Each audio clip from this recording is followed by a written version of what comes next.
Bonjour à tous. Mes pensées vont bien sûr tout d'abord à ceux d'entre nous qui auront souffert pendant cette période cruelle, en particulier pour ceux qui ont été gravement touchés, voire pire, et pour leurs familles.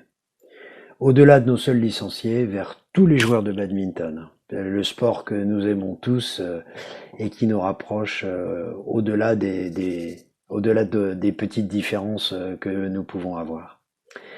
Nous commençons maintenant le long chemin, je pense que ça va être un long chemin pour arriver à la sortie de cette crise et j'ai confiance dans le fait que nous puissions tous y arriver.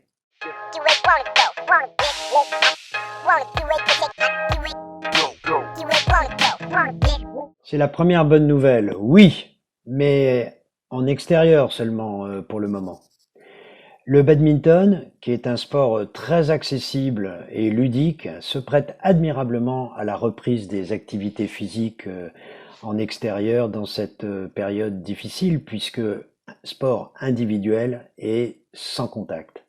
Cette forme de jeu libre, d'ailleurs, peut aller jusqu'au air badminton, qui en est la forme fédérale aboutie, codifiée, elle-même promise à un grand avenir à mon avis.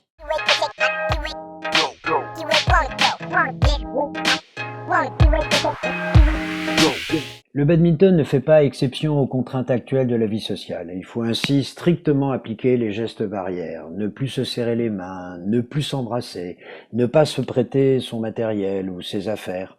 Et plus spécifiquement pour le badminton, il faut marquer de façon bien visible son propre volant et ne toucher que celui-là.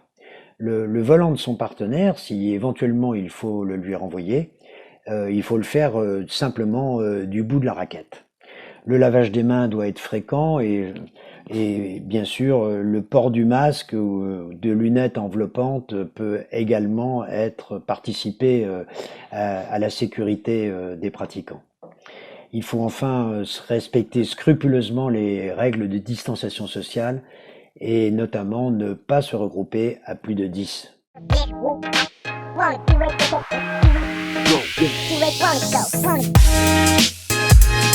Médecin, dans une vie antérieure, je suis très sensible aux enjeux de santé publique, bien sûr. Le virus est parmi nous pour longtemps.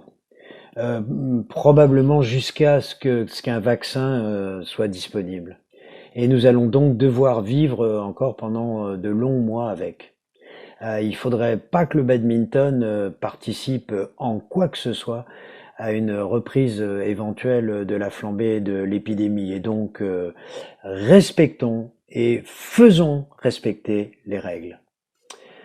Concernant la réouverture du gymnase, eh bien, ça ne dépend pas de nous, mais des autorités préfectorales et des propriétaires locaux de salles, les communes, les communautés de communes.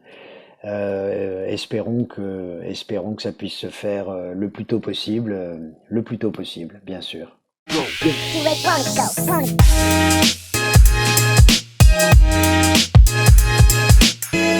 Comme pour le pays dans son ensemble, ils sont sérieux.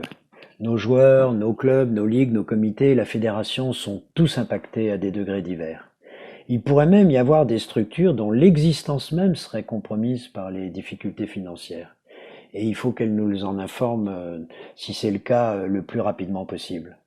Nous avons déjà commencé à étudier la constitution d'un fonds de solidarité destiné à soutenir les cas critiques. La fédération elle-même a déjà perdu environ 5% de son budget et nous ne savons pas encore ce qui va nous arriver, ce qui va advenir de ce budget d'ici la fin de l'année. Euh, Puisque nous parlons finances, quelques rares demandes de remboursement partiel ou total de la licence nous sont parvenues. Je comprends, je partage la frustration qui suit l'interruption brutale et prématurée de notre activité, puisque je suis moi-même un joueur régulier, quoique toujours aussi médiocre. Pour autant, je rappelle que le paiement de la licence est la participation volontaire au fonctionnement de notre association, qui lui perdure. Elle continue à fonctionner et elle continue donc à avoir besoin de ses ressources.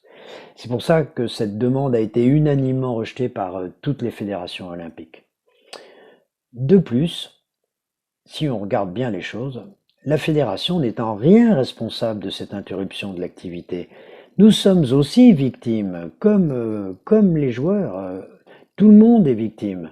En fait, c'est au virus lui-même qu'il faudrait faire une demande de remboursement qui a peu de chances de pouvoir aboutir.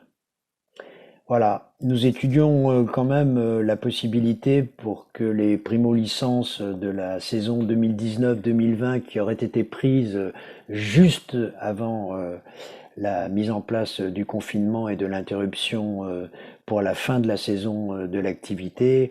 Donc nous étudions que la possibilité que ces licences restent valables pour la saison prochaine.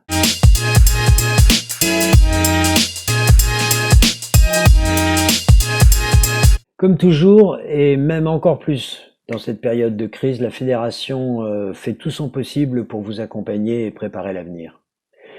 Nous sommes des sportifs, habitués à l'adversité. Alors cet adversaire-là est bien moins plaisant que ceux que nous avons usuellement plaisir à affronter. Pas question de se laisser aller. Nous allons nous serrer les coudes et on va s'en sortir tous ensemble, j'espère, grandis par l'épreuve. Mes derniers mots seront donc courage, volonté, solidarité et à très bientôt.